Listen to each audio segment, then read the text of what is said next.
کی بڑی وہ انسان بڑا معزز ہو جاتا ہے، بڑا ہم کہتے ہیں کہ بڑا اپروچیبل ہے، مطلب اپروچ والا ہے، جو کسی چیف منسٹر کے ساتھ جیسے کسی خاص تعلقات ہوں، کسی آفیسر کے ساتھ، کسی منصب کے ساتھ. لیکن اللہ تعالیٰ تو ہمارا خالق ہے، مالک ہے، جو پوری یونیورس کو کنٹرول کرتا ہے، یونیورس کو. اللہ نبی اکرم صلی اللہ علیہ وسلم نے یہ انقلاب آفرین کام کیا کہ آپ نے انسانوں کو اس رب کے ساتھ ملایا. خالق ہے، بادشاہ ہے، شہنشاہوں کا شہنشاہ ہے. اس کا ہمیں تصور کرنا چاہیے. کتنا ہمارے لیے کامیابی کا ایک ذریعہ ہے کہ دن میں 5 مرتبہ اللہ تعالیٰ جو ہے ہمیں موقع عطا کرتے ہیں کہ آپ مجھے ہم کلام. یہ ہماری خدائی ہے کہ وہ سرور اور وہ لطف اور وہ مزہ ہمیں عبادت کرنے میں آتا نہیں ہے. نماز کو ادا کر ہمیں آنا چاہیے تھا. یہ ہماری غلطیاں ہیں، یہ ہماری پرابلمس ہیں. تو یہ کام جو ہے اللہ بندے کو خدا کے ساتھ ملانے کا کام جو ہے دیگر کریٹ کیا تھا، ایک بہت بڑا ویج، ایک بہت بڑا گلف کریٹ کیا تھا خدا اور بندے کے درمیان. خدا کو ایک طرف کنارہ کر لیا گیا تھا، بیچ میں جو ہے بڑے بڑے یہ کیا کہتے ہیں مذہبی ٹھیکیدار بنے ہوئے تھے، راہب جن کو کہا جاتا تھا، یا باقی جو ہے کرسچنز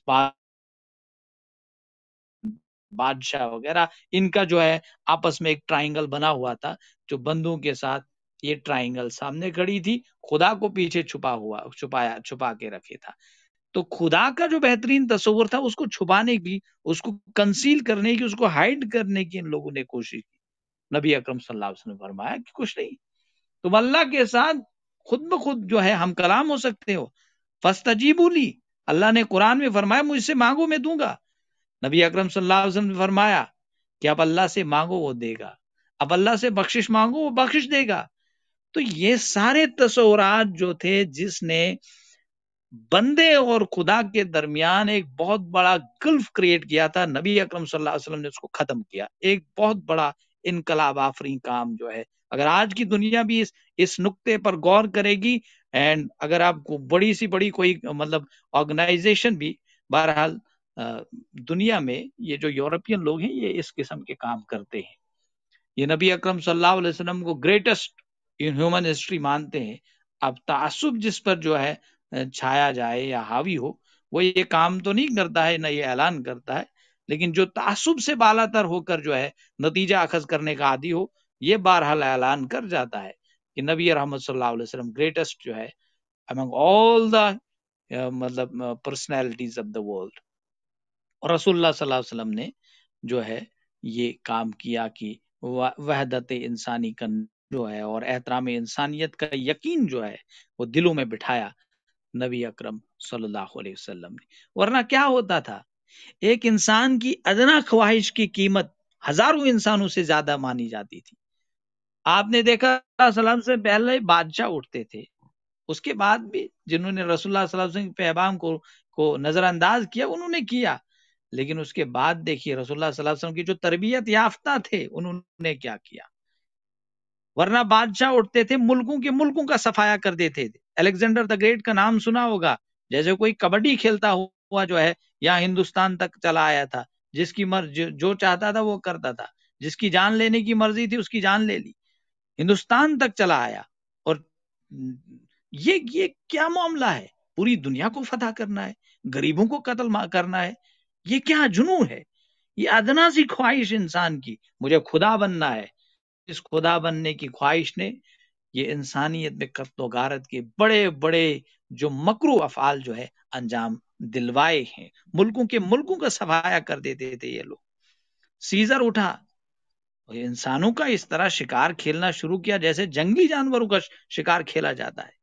اور آپ نے دیکھا ہوگا ہماری دور جدید میں جو ہے عالمگیر جنگیں برپا ہوئی، ہٹلر کے اور مسولینی اور ایٹسٹرا، امریکہ اور انگلینڈ، یہ جو پوری دنیا پہ گلگلہ اپنانا چاہتے تھے، یہاں تک جو ہے کروڑوں آدمیوں کو لقمہ اجل جو ہے وہ ان کو بنا دیا گیا. یہ معاملہ تھا. یہ ان سب چیزوں کو رسول رحمت صلی اللہ علیہ وسلم نے ختم کیا. ابوبکر صدیق رضی اللہ تعالیٰ عنہ کی سیرت کو پڑھیے، عمر فاروق رضی اللہ تعالیٰ عنہ کی سیرت کو پڑھیے، حضرت عثمان غنی رضی اللہ تعالیٰ عنہ کی سیرت کو پڑھیے. آپ خلیفہ ہیں، قتل کرنے کے در پہ ہو گئے ہیں وہ کوفی، آپ کے ارد گرد پورا محاصرہ کیا گیا ہے، اور صحابہ آتے ہیں، فرماتے یا امیر المومنین ہمیں حکم دیجئے، ہم ان کو قتل کر دیتے ہیں. آپ کے پاس لاکھوں کی تعداد فوج تھی، 3 برے اعظموں تک حکومت تھی، لیکن آپ نے فرمایا نہیں، میرے ہاتھ سے ایک مسلمان بھی قتل نہیں ہونا چاہیے. میں ایسے خون آلودہ ہاتھ لے کر جو ہے اللہ کے دربار میں حاضر نہیں ہونا چاہتا ہوں.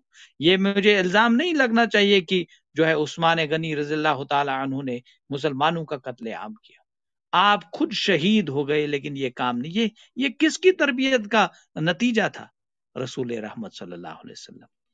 اور سب سے بڑا جو ہے اس کے بعد بھی مطلب وقت جو ہے اس کی قلت کی وجہ سے جو ہے میں ایک آخر کا نقطہ جو ہے میں بیان کرنا چاہوں گا.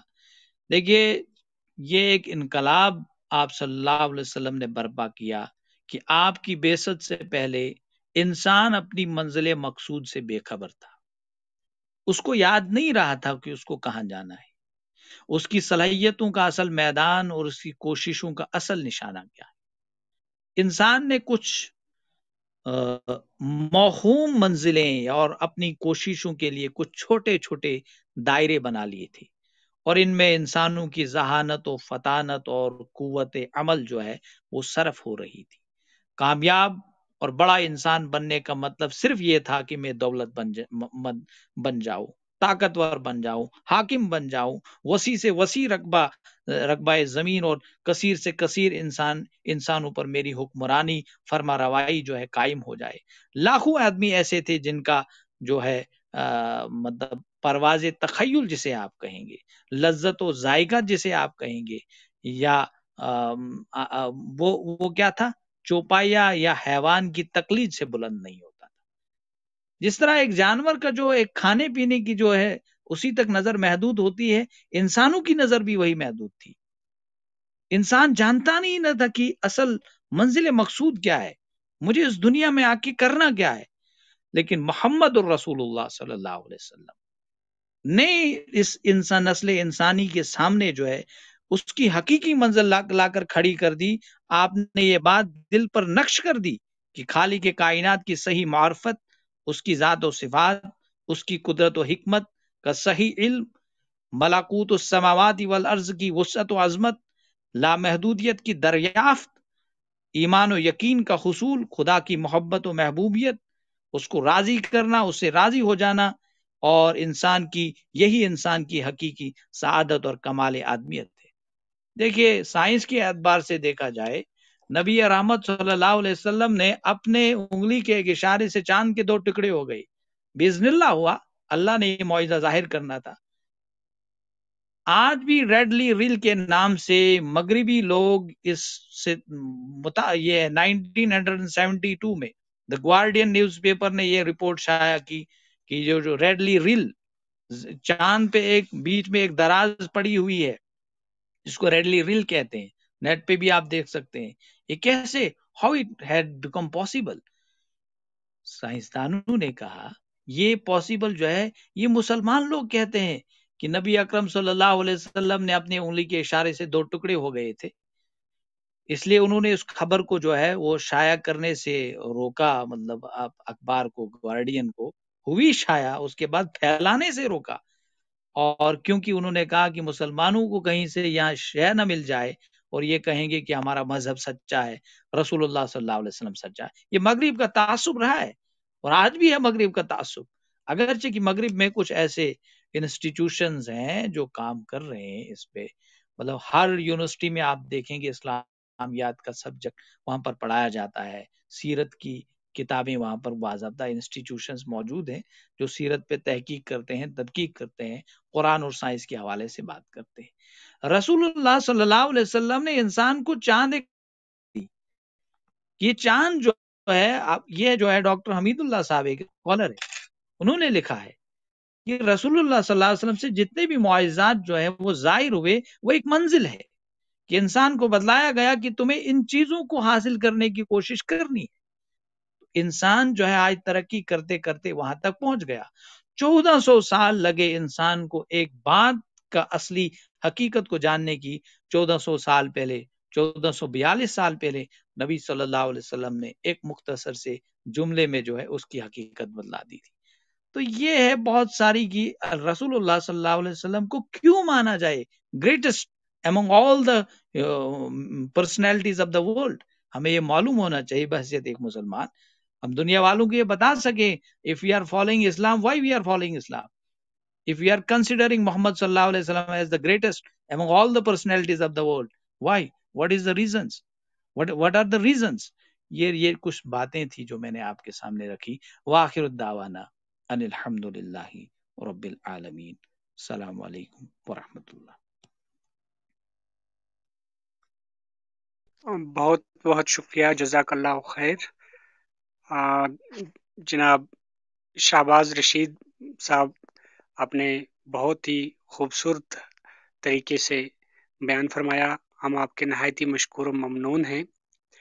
اب ہمارا پروگرام کا جو اگلا سیشن ہے سوال و جواب کا سلسلہ جو شروع ہوگا، میں اس سے قبل آپ سبھی جتنے بھی ہمارے ناظرین جڑے ہوئے ہیں ہمارے ساتھ، میں ان سے درخواست کروں گا کہ اسپیکر پینل میں جتنے بھی ماڈریٹرز ہیں اور طارق ابرار آفیشیل کلب، آپ سبھی کو فالو کر لیں تاکہ ہمارے آنے والے پروگرام کی نوٹیفیکیشن بر وقت آپ تک پہنچ پائے اور مزید پروگراموں کے بارے میں آپ کو بر وقت اطلاع ملتی رہے. اور اس کے ساتھ ساتھ مہمان اسپیکر کو بھی فالو کر لیں. تو انشاءاللہ ہمارا اگلا سیشن جو ہے سوال و جواب کا سلسلہ شروع ہو رہا ہے.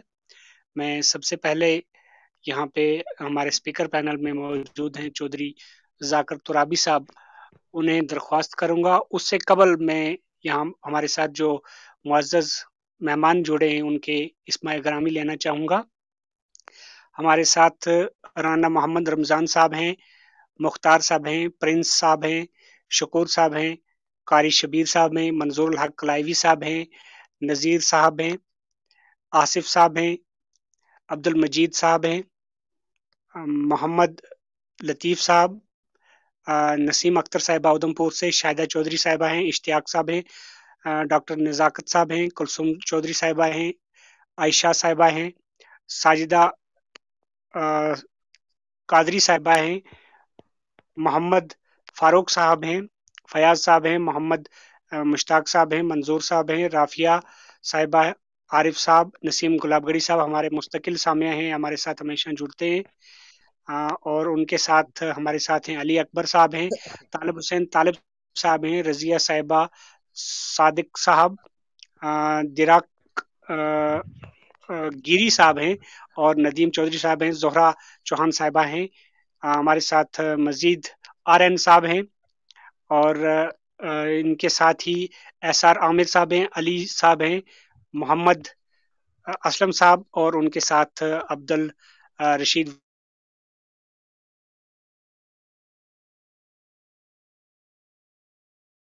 تعاون حاصل رہا. اب میں زیادہ دیر آپ سب کے درمیان حائل نہ رہتے ہوئے درخواست کروں گا جناب جوکر ترابی صاحب کو کہ وہ اس حوالے سے اپنے تاثرات رکھیں یا نعت شریف پیش کرنا چاہیں تو ضرور. جی آواز آ رہی ہے؟ جی آ رہی ہے. شکریہ.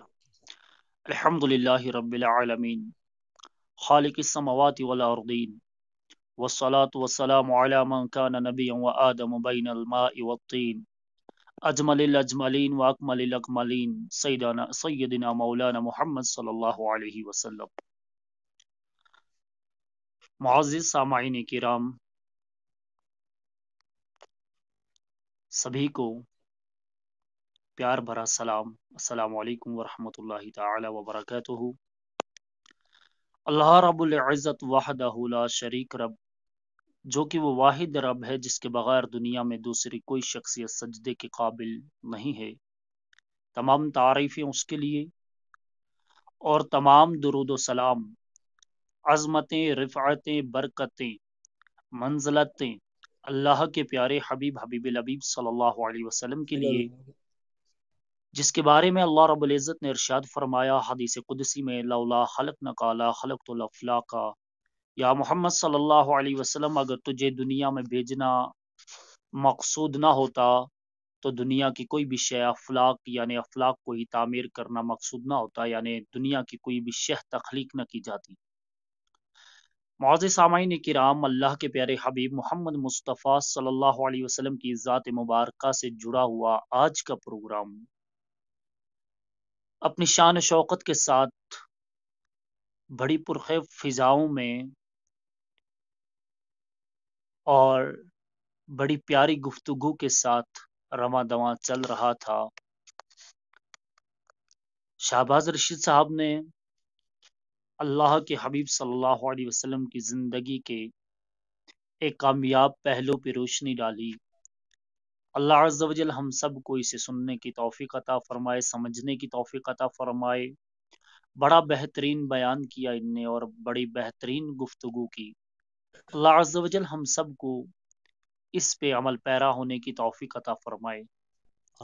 بہرحال آپ جہاں بھی ہیں، جدھر بھی ہیں، جہاں بھی بیٹھے ہیں، کچھ گفتگو کرنے سے پہلے سب اپنے اپنے پاس اللہ کے پیارے حبیب صلی اللہ علیہ وسلم کی بارگاہ بے کس پناہ میں ایک بار درود پاک پڑھ لیں کہ اللہ رب العزت نے ارشاد فرمایا، ان اللہ و ملائکتہ یصلون علی النبی یا ایھا الذین آمنوا صلوا علیہ وسلموا تسلیما۔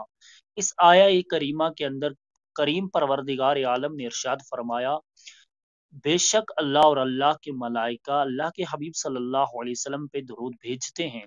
پھر اگلا جز کے اندر حکم ہے، یا ایھا الذین آمنوا، اس میں حکم ہے کہ یا ایھا الذین آمنوا صلوا علیہ وسلموا تسلیما، ایمان رکھنے والوں تم بھی اپنے نبی پہ درود اور سلام پڑھو یا پڑھا کیجئے۔ اپنی جگہ ایک بار درود پاک پڑھ لیتے ہیں۔ اللہم صلی علی سیدنا محمد وعلی آل سیدنا محمد معادن الجود ومنبع العلم والحلم والحکم وبارک وسلم علیہ۔ معزز سامعین کرام، اللہ کے رسول صلی اللہ علیہ وسلم کی زندگی مبارک ظاہری طور جب سے شروع ہوتی ہے، 12 ربیع الاول یہی ماہ ہے، یہی مہینہ ہے اور 1443 سال پہلے کا واقعہ ہے۔ عرب کے صحراؤں میں جب 5 سال 6 سال اور کہیں کہیں 8 سال سے کہیں سبزار نہیں ہے، کہیں پانی نہیں ہے، جانور بھوکے اور پیاسے مر رہے تھے اور انسان بغیر روزی روٹی کے، یعنی اتنی قحط سالی آ چکی تھی کئی سالوں سے کہ لوگ عرب شریف سے ہجرت کر کے دوسرے ممالک میں جا رہے تھے۔ 12 ربیع الاول کا دن ہے اور شب گزر چکی ہے، صبح صادق وقت ہے۔ اچانک جب بی بی آمینہ رضی اللہ تعالی عنہ کے بطن مبارک سے پیارے حبیب صلی اللہ علیہ وسلم کی ولادت باسعادت ہوتی ہے، تو کہا جاتا ہے حضرت آمینہ رضی اللہ تعالی عنہ فرماتی ہیں کہ جب حضور کی ولادت ہوتی ہے، میں کیسر و کسرا کے محلوں کو حضور کے نور کی چمک میں دیکھتی ہوں۔ راوی روایت کرتے ہیں کہ حضور کی بعثت مبارکہ کا بہانہ تھا کہ کئی سال سوکھی ہوئی ندیوں میں پانی آ گیا، عرب کے صحراؤں میں سبزار آ گیا اور جن جانوروں کے اندر، جن بکریوں اور اونٹوں کے بطنوں سے دودھ سوکھ چکا تھا، ان کے بطنوں میں دودھ آ گیا، لاگروں میں جان آ گئی، کمزور طاقتور ہو گئے۔ اور علامہ اقبال رحمۃ اللہ تعالی علیہ نے کیا خوب کہا، فرماتے ہیں، ہونا یہ پھول تو بلبل کا ترنم بھی نہ ہو، چمنے دہر میں کلیوں کا تبسم بھی نہ ہو، یہ نہ ہو ساقی تو پھر میں بھی نہ ہو، خم بھی نہ ہو، بزم توحید بھی دنیا میں نہ ہو، تم بھی نہ ہو، خیمہ افلاک کا استادہ اسی نام سے ہے، نبض ہستی تپش آمادہ اسی نام سے ہے۔ اقبال علیہ رحمہ فرماتے ہیں کہ بلبل کے لیے سارا کچھ جو ہوتا ہے وہ پھول ہوتا ہے، اگر پھول ہی نہ ہو تو بلبل کا گنگنانا بیکار ہے اور بلبل کا زندہ رہنا دشوار ہے۔ اور کائنات کا وہ پھول جس پہ کائنات منحصر ہے وہ محمد عربی صلی اللہ علیہ وسلم ہے۔ اقبال کہتے ہیں ہو نہ یہ پھول تو بلبل کا ترنم بھی نہ ہو، چمن دہر میں کلمیوں کا تبسم بھی نہ ہو، یہ نہ ہو ساقی تو پھر میں بھی نہ ہو، خم بھی نہ ہو، بزم توحید بھی دنیا میں نہ ہو، تم بھی نہ ہو۔ اقبال نے یہاں تک کہہ دیا کہ اگر حضور صلی اللہ علیہ وسلم کا دنیا میں آنا مقصود نہ ہوتا، بزم توحید بھی دنیا میں نہ ہو اور تم بھی نہ ہو۔ توحید جس چیز کا نام ہے کہ اللہ کی وحدانیت، اور اللہ کی وحدانیت سے بھی کوئی باخبر نہ ہوتا اگر اللہ کے رسول صلی اللہ تعالی علیہ وسلم دنیا میں نہ آتے۔ اور اقبال کی اس بات کو مزید آگے لے کے امام عشق و محبت اعلی حضرت امام احمد رضا خان علیہ رحمت الحنان نے فرمایا، یہ سمن یہ سو سمن وہ یا سمن پہ نفشائے سنبل و نسترن، گل سرو و لالا بھرا چمن وہی ایک جلوہ ہزار ہے، یہ صبا سنک وہ کلی چٹک، یہ زباں چہک لبے جو جلک، یہ مہک جلک یہ چمک دمک، سب اسی کے دم کی بہار ہے۔ وہی جلوہ کہتے ہیں وہی جلوہ شہر بہ شہر ہے، وہی اصل عالم و دہر ہے، وہی بحر وہی لہر ہے، وہی پاٹ ہے وہی دار ہے۔ پھر یہ نکتہ سمجھا جاتے ہیں جو اقبال نے سمجھایا، وہ اس کے اور آگے لے کے یوں سمجھاتے ہیں، وہ نہ تھا تو باغ تھا، وہ نہ تھا تو باغ میں کچھ نہ تھا، وہ نہ ہو تو باغ ہے سب فنا، وہ جان جان سے ہے بقا، وہی بن ہے بن سے ہی بہار ہے۔ اعلیٰ حضرت امام عشق و محبت امام احمد رضا فرماتے ہیں کہ وہ جان جان سے ہے بقا، وہی بن ہے بن سے بہار ہے۔ فرماتے ہیں ساری کائنات کی جان جو ہے، جس پہ منحصر ہے کائنات، وہ حضور صلی اللہ علیہ وسلم کی مقدس ذات ہے۔ اور حقیقت بھی یہ ہے کہ پوری دنیا کا نظام حضور علیہ الصلوۃ والسلام کی زندگی مبارک کے گرد گھومتا ہے۔ گویا کہ جس طریقے سے چکی جو ہے وہ اپنے محور اور مرکز اس چھوٹے سے لکڑی کے ٹکڑے کے گرد گھومتی ہے اور آٹا پیستی ہے، جب تک وہ چکی اس کے ارد و گرد گھومتی رہتی ہے، آٹا اچھے سے پیسا جاتا ہے اور چکی سلامتی سے گھومتی رہتی ہے۔ اسی طرح انسانی زندگی کا محور اور مرکز ذات مبارکہ یعنی ذات محمد عربی صلی اللہ علیہ وسلم ہے۔ جب تک کائنات کا نظام انسان اور انسانیت حضور کی زندگی مبارک کی گرد و نواح میں گھوم رہے ہیں اور انسانیت سلامت ہے، اور جب ہم اس سے بھٹک جائیں گے، جب لوگ حضور کی زندگی کے محور اور مرکز کو چھوڑ کے کسی اور شے کو اپنی زندگی کا محور اور مرکز بنا لیں گے، تو وہ دن دنیا کے نظام کے درہم اور بھرم ہونے کا دن ہوگا۔ حضور علیہ الصلاۃ والسلام وہ ذات مبارکہ ہے کہ حضور کا آنا تھا تو کہ میرے رب نے پارہ 17 کے اندر ورس نمبر 107 کے اندر اور سورہ انبیاء کے اندر فرمایا وما ارسلنک الا رحمت للعالمین، کہ یا رسول اللہ صلی اللہ علیہ وسلم فرمایا وما ارسلنک، اے رسول میں نے تجھے نہیں بھیجا، الا مگر بھیجا رحمت للعالمین بنا کر۔ میں اپنی بات کو مختصر کرتے ہوئے اس کی روشنی میں دو چار باتیں کر کے آپ سے اجازت چاہوں گا، کیونکہ محفل کا جو نام تھا وہ حضور صلی اللہ علیہ وسلم کی ولادت کے ساتھ منسوب تھا، اور تذکرہ مصطفیٰ توحید کے ساتھ ساتھ تذکرہ رسالت کرنا ضروری ہے کہ رسالت کا جہاں جہاں بھی توحید کا ذکر ہوتا ہے اور جہاں جہاں بھی رب العالمین کی توحید ہے، وہاں وہاں میرے رسول صلی اللہ علیہ وسلم کی رسالت موجود ہے۔ اللہ رب العالمین ہے تو رسول رحمت للعالمین ہے۔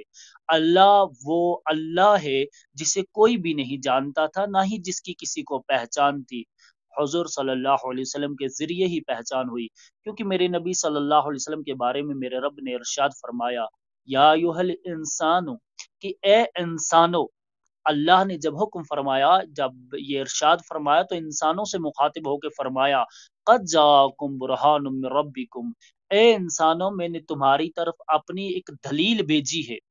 ائمہ کرام رضوان اللہ تعالی علیہم اجمعین جب اس آیہ کریمہ کی تفسیر کرتے ہیں، وہ تو اس تفسیر میں برہان محمد رسول اللہ صلی اللہ علیہ وسلم کی ذات مبارکہ کو کہتے ہیں، اور برہان کا جو لغوی معنی ہے وہ دلیل ہے۔ آپ جائیں دنیا کی کسی بھی فیکٹری کے اندر، آپ پوری فیکٹری کو چھنجال کے نہیں دیکھیں گے کہ کہاں کیا رکھا ہے، کیا مضبوط ہے کیا نہیں ہے، نہیں، بلکہ آپ کے پاس جیسے آپ داخل ہوں گے، ایک چھوٹا سا شو روم ہوگا اس کمپنی کا، اس فیکٹری کا، جس کے اندر اس کے ماڈل رکھے ہوں گے۔ آپ اس کے ماڈل کو، آپ کو وہ کمپنی کا جو مالک ہوگا اس کے وہ ماڈلز دکھائے گا کہ ہمارے پاس یہ پروڈکٹ ہیں۔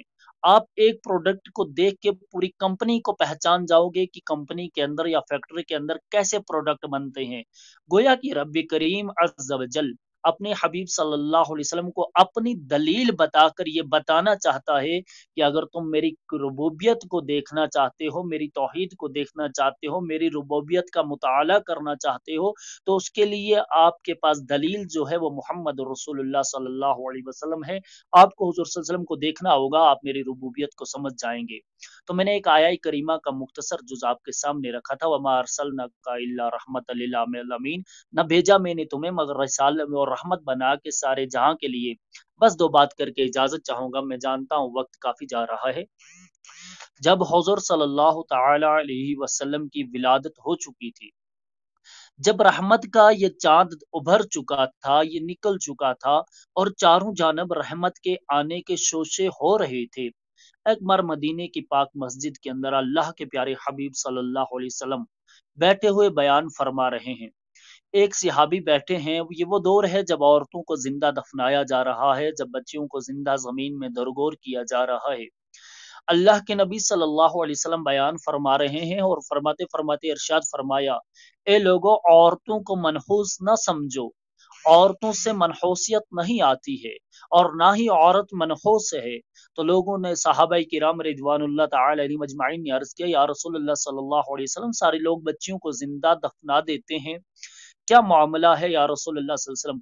حضور نے فرمایا کہ یہ وہ لوگ ہیں جو جہالت کے اندر ہیں، اور میں اعلان کرتا ہوں، انا ابو البنات، میں بچیوں کا باپ ہوں، اور دنیا کائنات کی ساری بچیوں کا باپ میں محمد رسول اللہ صلی اللہ علیہ وسلم ہوں، کسی بچی کو زندہ دفن نہ کیا جائے گا۔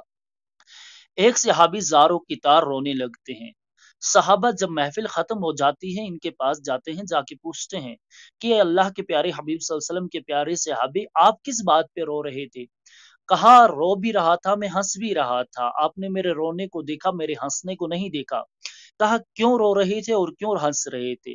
فرمایا کہ ایک بات یاد آتی ہے اس دور کی، جب میں ایمان نہ لایا تھا، میں ابھی کافر تھا، اللہ کے حضور صلی اللہ علیہ وسلم پیارے حبیب پہ ایمان نہیں تھا میرا، مجھے دو باتیں اس دور کی یاد آتی ہیں، ایک یاد آتی ہے تو بہت ہنستا ہوں، دوسری یاد آتی ہے تو بہت روتا ہوں۔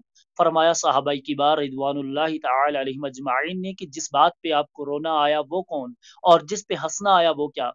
فرمایا، میں اپنے گھر سے جب نکلا تو میری اہلیہ حاملہ تھی، یعنی امید سے تھی۔ میں جب نکلا تو میرا سفر تجارت کا دوسرے ملک کا تھا، میں نے تجارت کے لیے اپنا پورا زادیرہ اٹھا لیا۔ اب میں نے سوچا کہ بہت لمبا سفر ہے، میں ایک بت بنا لیتا ہوں، اپنے خدا کو ساتھ لے لیتا ہوں جس کے راستے میں پوجا کروں گا۔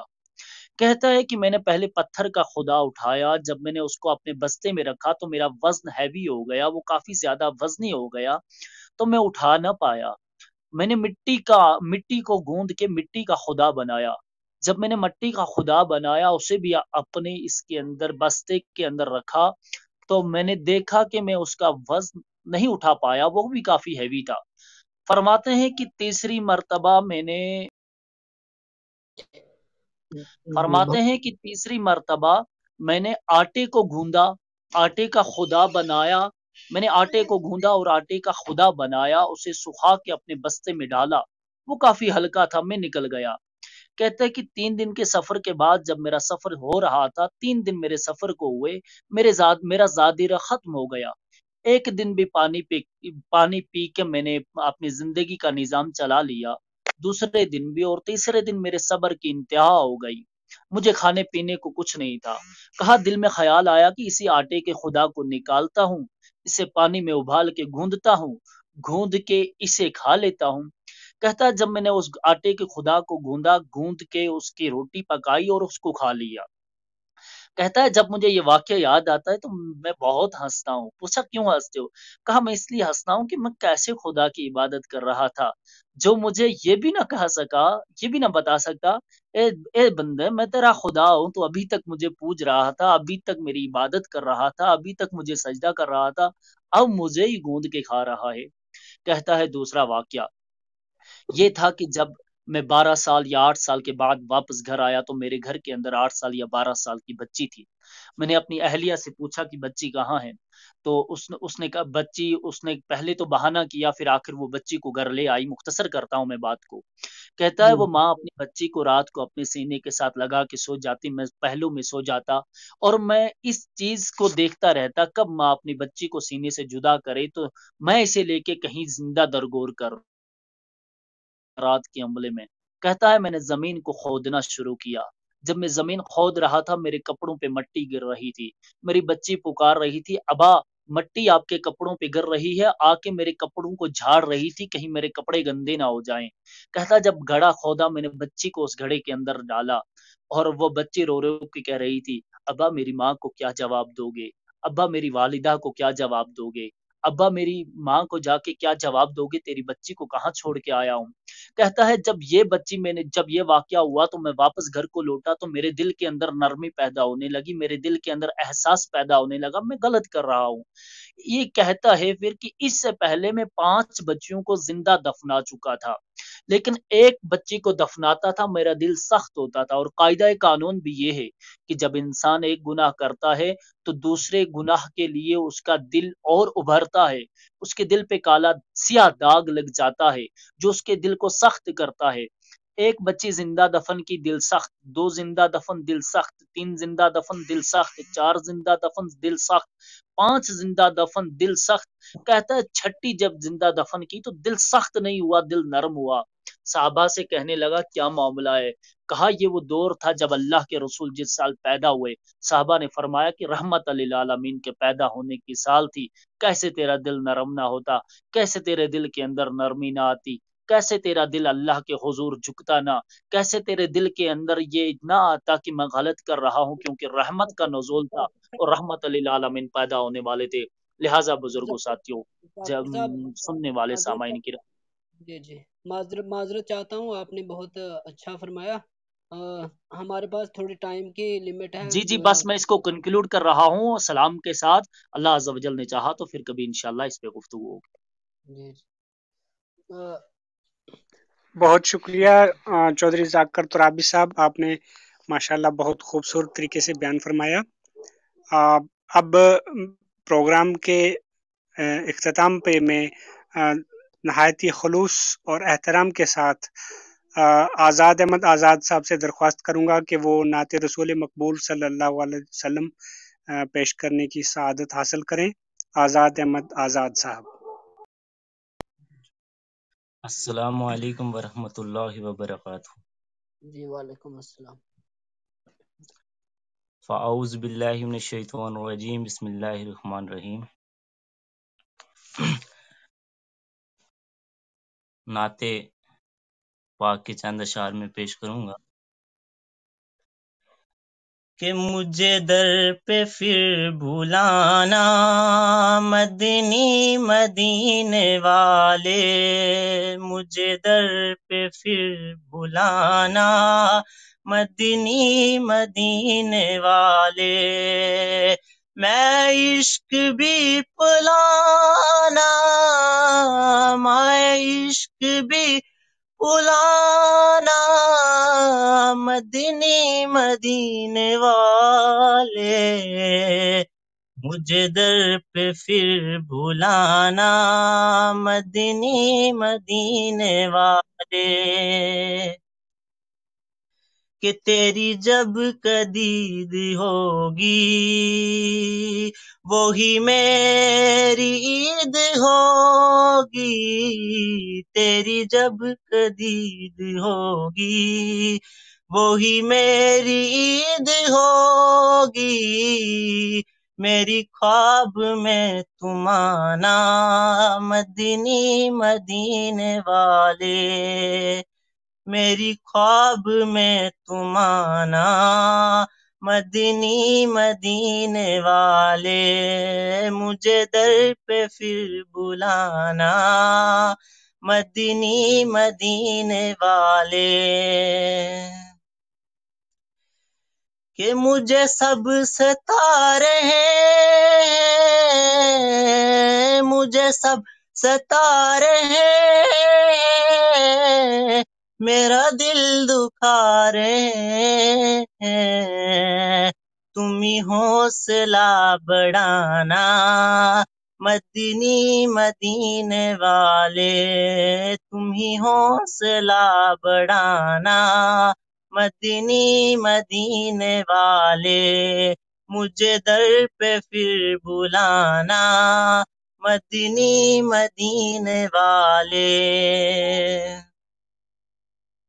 کہ تیری فرش پر حکومت، تیری عرش پر حکومت، تیری فرش پر حکومت، تیری عرش پر حکومت، تو ہی شہنشاہ زمانہ، مدنی مدینے والے تو ہی شہنشاہ زمانہ، مدنی مدینے والے مجھے در پہ پھر بلانا، مدنی مدینے والے مجھے در پہ پھر بلانا، مدنی مدینے والے۔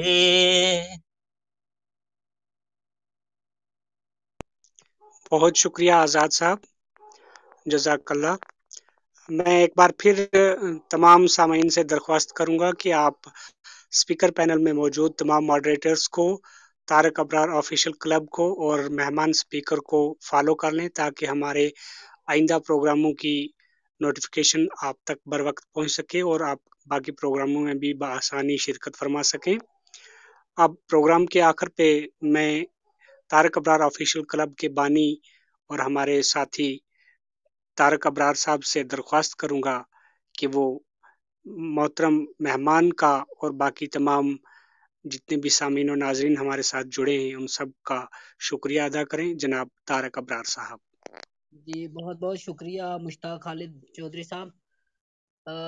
میں تو سب سے پہلے اپنے مہمان خصوصی اور مہمان مقرر شہباز رشید بورو صاحب کا کن الفاظ میں شکریہ ادا کروں، اس کے لیے میرے پاس الفاظ کی بہت کمی ہے اور میں بیان نہیں کر سکتا کہ آج کے لیکچر سے، گفتگو سے ہم کس قدر مستفید ہوئے۔ وہ جب بات کر رہے تھے تو ہم ایک الگ ہی دنیا میں اور ایک تصور میں کھوئے ہوئے تھے کہ وہ کیسا نظام حضور اکرم صلی اللہ تعالیٰ علیہ وسلم نے ہمیں پوری کائنات دنیا کو دیا اور ان کے وسیلے سے کائنات وجود میں آئی ہے۔ اور میں ان کا بہت مشکور ہوں شہباز رشید بورو صاحب کا کہ انہوں نے بہت ہی قیمتی وقت میں سے ہمیں قیمتی وقت دیا۔ اور اس کے بعد ہمارے جو پروگرام کا فارمیٹ تھا وہ 1 سے 1.5 گھنٹے کا تھا۔ اس میں ہمارا بہت ہی اچھا سیشن رہا اور ابھی شہباز صاحب کو مصروفیت بھی تھی لیکن اس کے باوجود ہمیں جوائن کیا ہوا ہے اور ہم بہت ہی شکر گزار ہیں ان کے۔ رہی بات سامعین کی، سامعین جب تک کسی بھی پروگرام میں شامل نہ ہوں اس وقت تک کسی بھی پروگرام کو آرگنائز کرنے کا مقصد کامیاب نہیں ہوتا ہے۔ ہم حسب معمول جو ہے توقع کر رہے تھے کہ ہم اور آڈینس کو بھی لیں، ان سے بات کریں اور ان کے تاثرات یا ان کے ذہن میں کوئی سوال ہو، لیکن وقت کی کمی جو ہے آڑے آئی اور 1.5 گھنٹے تک پروگرام ہمارا زیادہ سے زیادہ چلتا ہے۔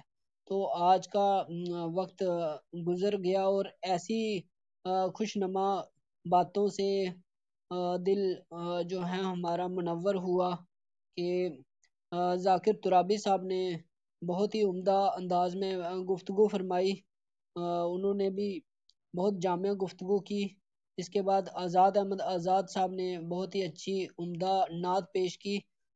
میں یہ بتانا چاہتا ہوں کہ آج کا جو موضوع تھا اس کو سمیٹنا بہت ممکن ہی نہیں ہے، کیونکہ حضور اکرم صلی اللہ تعالی وسلم کی تعریف میں، ان کی مدح میں ہم جو ہیں انسان جو ہیں جتنی بھی قلم سے سیاہی نکال کر صفائی کرتاس پر نکالیں، لکھ بکھیر دیں، لیکن وہ اس سے متعلق کہا جاتا ہے کہ 7 سمندروں کی سیاہی بنا کر بھی اگر تعریف محمد حضرت محمد صلی اللہ علیہ وسلم کی جائے تو وہ ممکن نہیں ہے۔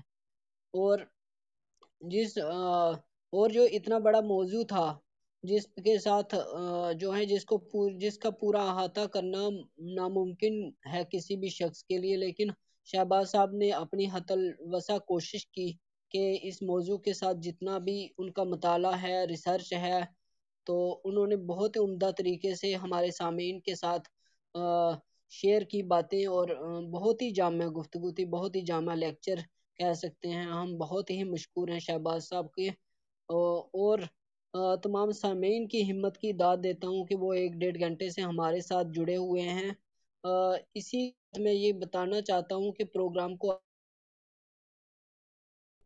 جو ہوتے ہیں تو ان کا مقصد آتا ہے کہ معاشرے میں ہم بہتر سوچ، فکر اور اس طرح کی کوشش کریں کہ ہمارے جو اذہان ہیں وہ بہتر سوچیں، بہتر سوچنے کے قابل بنے، اور ہماری سوچ جو ہے بہتر ہو، ہمارے اخلاق بہتر ہوں۔ تو جو ہمارا میلاد کا مہینہ چل رہا ہے، تو اسی سلسلے میں ہم نے سوچا کہ ہم ایسی مجلس کا انعقاد کرتے ہیں جس سے ہم ثواب کے حقدار بھی بنیں گے۔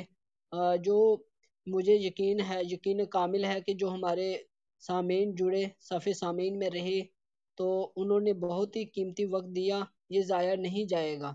اللہ تعالیٰ سے دعا گو ہوں کہ وہ ہمارے اس وقت کو شرف قبولیت عطا فرمائے۔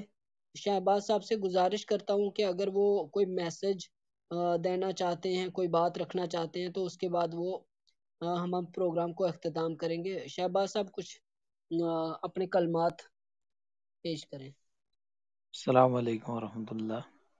جی جیسے کہ وقت کی قلت کا تذکرہ ہو رہا تھا، وقت کیونکہ پہلے ہی بہت جا چکا ہے، لیکن اب طارق صاحب کی جو حکم کیا انہوں نے، تو ایک بات میں اپنے تمام ساتھیوں سے کرنا چاہوں گا کہ سیرت النبی صلی اللہ علیہ وسلم کا مطالعہ کریں، اور بے شمار کتب لکھی گئی ہیں سیرت النبی صلی اللہ علیہ وسلم پر، جیسے کہ ابھی طارق صاحب فرما رہے تھے کہ ان کی تعریف اور مدح جو ہے وہ ناممکن ہے رسول اللہ صلی اللہ علیہ وسلم کی، جتنی انسان کر سکے وہ مطلب اس سے وہ نامکمل ہی ہے، کیونکہ ایک ہے قرآن ناطق، دوسرا ہے جو ہم قرآن پڑھتے ہیں، ایک ہے خاموش قرآن، دوسرا ہے بولنے والا قرآن۔ قرآن مجید کے متعلق حدیث میں آیا ہے کہ یہ قرآن مجید جو ہے اس کی عجائبات کبھی ختم نہیں ہوگی، اور علماء کرام جو ہے ہر دور میں نئے معنی جو ہیں اس قرآن کے مطالعہ کے ذریعے سے نکالیں گے، لوگوں کو مستفید کرتے رہیں گے۔ اور مفسرین اور جو علماء کرام ہیں وہ بھی لکھتے ہیں کہ قرآن مجید جو ہے یہ اس کا احاطہ کرنا ناممکن ہے، اور قرآن مجید کا علم جو ہے یہ ہر دور میں جو بھی علوم ہوں گے، رائج علوم ہوں گے، ان پہ اپنی دسترس قائم کرے گا، ان پہ اپنا غلبہ قائم کرے گا، اور سب سے اعلیٰ اور سب سے مستند کلام کے طور پر جو ہے وہ حاوی رہے گا۔ تو سیم معاملہ نبی اکرم صلی اللہ علیہ وسلم کی سیرت کا بھی ہے۔ آپ صلی اللہ علیہ وسلم کی سیرت مبارکہ کو جس دور میں بھی پڑھا جائے گی، اور اس دور کے جتنے بھی لیڈرز ہوں، جتنی بھی بڑی بڑی پرسنالٹیز ہوں، نبی رحمت صلی اللہ علیہ وسلم ان پہ حاوی ہیں، ان سے بالا تر ہیں، ان سے عظیم تر ہیں۔ نبی اکرم صلی اللہ علیہ وسلم کی سیرت النبی کا مطالعہ اس لیے ہمارے لیے بڑا مطلب اہمیت کا حامل ہے، اس کا مطالعہ ہمیں کرنا چاہیے، تاکہ آج کے ورلڈ میں جو بھی بڑی بڑی پرسنالٹیز آتی ہیں جن سے ہم متاثر ہو کر جو ہے انہی کے نقطۂ نظر کو سمجھنے کی اور ان کو فالو کرنے کی کوشش کرتے ہیں. اس کی وجہ یہ ہوتی ہے کہ نبی صلی اللہ علیہ وسلم کی سیرت سے ہم واقف نہیں ہوتے ہیں. جب نبی صلی اللہ علیہ وسلم کی سیرت سے واقف ہوں گے تو یہ ممکن ہی نہیں ہو سکتا ہے کہ ہماری نظر میں کوئی اور شخصیت کھپ جائے. عزت اور احترام کرنا اپنی نظر اپنی جگہ ایک اہمیت رکھتا ہے، وہ ہمیں سب کی کرنی چاہیے، لیکن فالو کرنے کا معاملہ جو ہے وہ نبی رحمت صلی اللہ علیہ وسلم کو ہمیں فالو کرنا چاہیے. اس لیے سیرت النبی صلی اللہ علیہ وسلم کا مطالعہ کریں. اور اب سب سے دعاؤں کی گزارش ہے، دعاؤں میں ہم سب کو یاد رکھیں. وآخر الدعوانا ان الحمد للہ رب العالمین. جی آمین. بہت بہت شکریہ شہباز صاحب اور تمام سامعین و ناظرین کا کہ وہ اتنے وقت تک ہمارے ساتھ جڑے رہے. انشاءاللہ اگلے سوموار کو دوبارہ ہم اچھے کسی موضوع کے ساتھ اور اچھی بہتر سے بہتر شخصیت کے انتخاب کے ساتھ ہم ضرور تشریف لائیں گے اور دینی پروگراموں کو بھی ہم فروغ دیں گے. اور یہ اس مہینے میں ہم نے آغاز کیا ہے کہ دینی پروگرام بھی ہمارے پلیٹ فارم سے ہوں گے. اور دوسرا جہاں تک جو فالو کرنے کا معاملہ ہے، وہ اس لیے میں یہ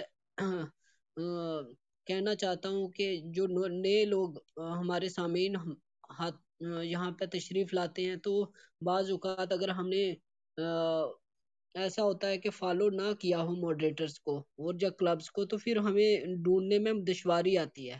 یہی مدعا اور مقصد رہتا ہے کہ جو بھی نئے آڈینس آتے ہیں ان کو کم از کم جو بہتر طریقے سے جو ہے کلب ہاؤس کی جانکاری اور اس طرح کے جو پروگرام ہوتے ہیں وہ آسانی سے شامل ہو سکیں. اسی اللہ تعالی ہمیں کہنے سننے سے زیادہ عمل کرنے کی توفیق عطا فرمائے. اسی کے ساتھ اجازت چاہتا ہوں اور اللہ تعالیٰ سے دعا ہے کہ ہمیں بہتر سے بہتر عمل کرنے کی اور حضور پاک صلی اللہ علیہ وسلم کے کردار اور ان کی سیرت کو پڑھنے اور ان کا جو پیغام ہے جو انہوں نے انسانیت کے لیے دیا ہے اس پر عمل پیرا ہونے کے لیے جو ان کے احکام ہیں ان پر ہم چل سکیں. یہی دعا، اسی دعا کے ساتھ اجازت چاہتا ہوں. اللہ حافظ. السلام علیکم.